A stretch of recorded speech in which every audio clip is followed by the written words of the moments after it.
student, welcome back to my channel again. So today we'll start a new chapter of class 6, chapter number 4. A Pact with Sun book, supplementary book है English की, उसमें chapter number 4 है the old clock shop. तो इसको हम read करते हैं. Chapter number 1, 2 and 3 आपको मेरे चैनल पे दिख जाएगी. तो चलिए न्यू चैप्टर स्टार्ट करते हैं. That is chapter number 4. It's Christmas eve and closing time for shop. मतलब इसमें बताया हुआ है कि एक क्रिसमस ईव है. क्रिसमस ईव क्रिसमस का टाइम है, ठीक है. क्रिसमस ईव यानी कि क्रिसमस से एक दिन पहले. क्लोजिंग टाइम है सभी शॉप का, मतलब रात हो गई है और सभी शॉप्स बंद होने वाली हैं. Ray's old clock shop is still open. और एक पर्सन है जिसका नाम रे है, रे, उसकी एक पुरानी शॉप अभी भी ओपन है, रात में भी ओपन है. Two shopper call at the late hour. और दो शॉपर हैं. शॉपर यानी कि जो जो खरीदता है ना सामान, कस्टमर्स उन्हें कहते हैं. जो सामान खरीदने वाले हैं वो रात को लेट आवर्स में आते हैं, ठीक है. तो चलिए इस चैप्टर स्टार्ट करते हैं. The Christmas eve had arrived. Christmas eve यानी कि क्रिसमस से एक दिन पहले का समय था. As last minute shopper were going home. एक लास्ट मिनट शॉपर उसे कहा जाता है जो जैसे कि कल ओकेशन है और आज रात को बिल्कुल शॉपिंग करने के लिए निकले हैं, तो उन्हें कहते हैं लास्ट मिनट शॉपर. तो लास्ट मिनट शॉपर जाते हैं. Thick white sheet of snow ले सिटी यूएसए. यानी कि यूएसए की बात हो रही है, तो वो पूरा यूएसए पूरा वाइट शीट, सॉल्ट लेक जिसे कहते हैं ना, पूरा स्नो से वो भरा हुआ है पूरा. जैसे क्रिसमस के टाइम पे तो पूरी स्नो फॉल होता ही है, तो सेम यूएसए में वैसा ही माहौल था. Yet the light were still burning in the old clock. और फिर भी ओल्ड क्लॉक में, रात के समय में फिर भी ओल्ड क्लॉक, जो रे की ओल्ड क्लॉक की शॉप थी, वो उसकी लाइट अभी भी ऑन थी, ठीक है.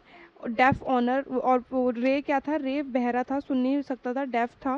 Clock he had sold that day. और उस दिन वो मतलब लिख रहा था, कुछ लिख रहा था कि उसने उस दिन कितनी क्लॉक सोल्ड करी रात के समय. और फिर उस टाइम उसके पास के दो शॉपर आए. शॉपर यानी कि जो खरीदता है ना सामान, वो. नेक्स्ट देखते हैं. Having finished his work, Ray stood up and was on his way to back room. Was a cold rush of air from the front door hit the back of his neck. Yes, देखो जो def होता है उनकी फिर भी feeling की power जो होती है वो बहुत ज़्यादा तेज़ होती है, सेंस, ठीक है. तो उनको कुछ भी मतलब फील होता है, जैसे वो लिख रहे थे कुछ, जैसे ही वो स्टैंड अप हुए तो उन्होंने स्टूड अप मतलब उठे वो, तो उनकी नेक पे ना एकदम से हवा, मतलब बहुत तेज उनको फील हुआ कि बहुत तेज़ हवा चल रही है. ही टर्न टू मिनट. और जैसे ही वो टर्न हुए तो उन्होंने मिले लास्ट मिनट शॉपर से, ठीक है. जैसे ही वो टर्न हुए, देखो काम करते करते टर्न हुए, तो देखा कि दूसरे वाले मतलब सामने वाले गेट से लास्ट मिनट शॉपर आए हैं. लास्ट मिनट शॉपर यानी कि जो एंड में खरीदारी करते हैं ना, सामान खरीदते हैं वो. But his old wise eyes told him. पर उसकी बूढ़ी, जो रे था वो तो बूढ़ा ही था. देखो ये रे है, ये तो डेफ है और ये थोड़ा ओल्ड है. उसकी ओल्ड जो आइज़ होती है वो उसे बताती हैं कि मतलब वो बहुत समझदार होता है. देखो एक्सपीरियंस होता है, वो ओल्ड होता है बट उस पर एक्सपीरियंस इतना होता है कि वो समझ जाता है उन्हें देख के, दोनों मैन को देख के, कि ये शॉपर नहीं है, ये पक्का कुछ खरीदने नहीं आए. He saw two man, one of his twenties. एक जो दो मैन थे, एक ट्वेंटीज़ में था और एक अपनी 50s एज में था.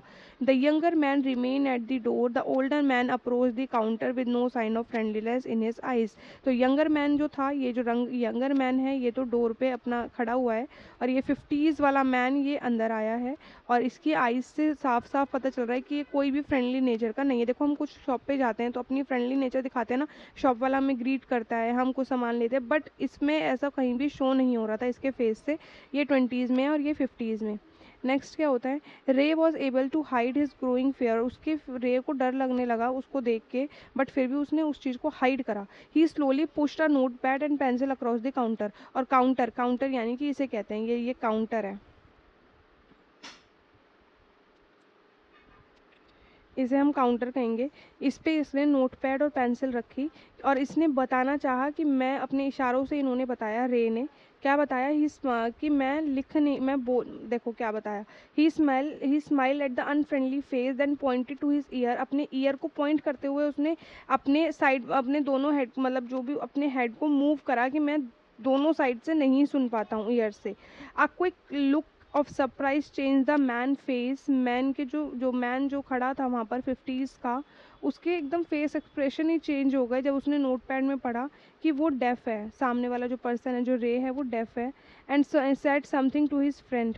रे use to chance to look closely at the man, और अपने फ्रेंड को उसने यही चीज़ बतानी चाहिए, जो 20s का फ्रेंड है ना जो यहाँ पर खड़ा हुआ है, इसको इसने ये नोट पैड पढ़ के कि ये डेफ है, ये इसने इसे बताना चाहा, तो ये टर्न हो गया था।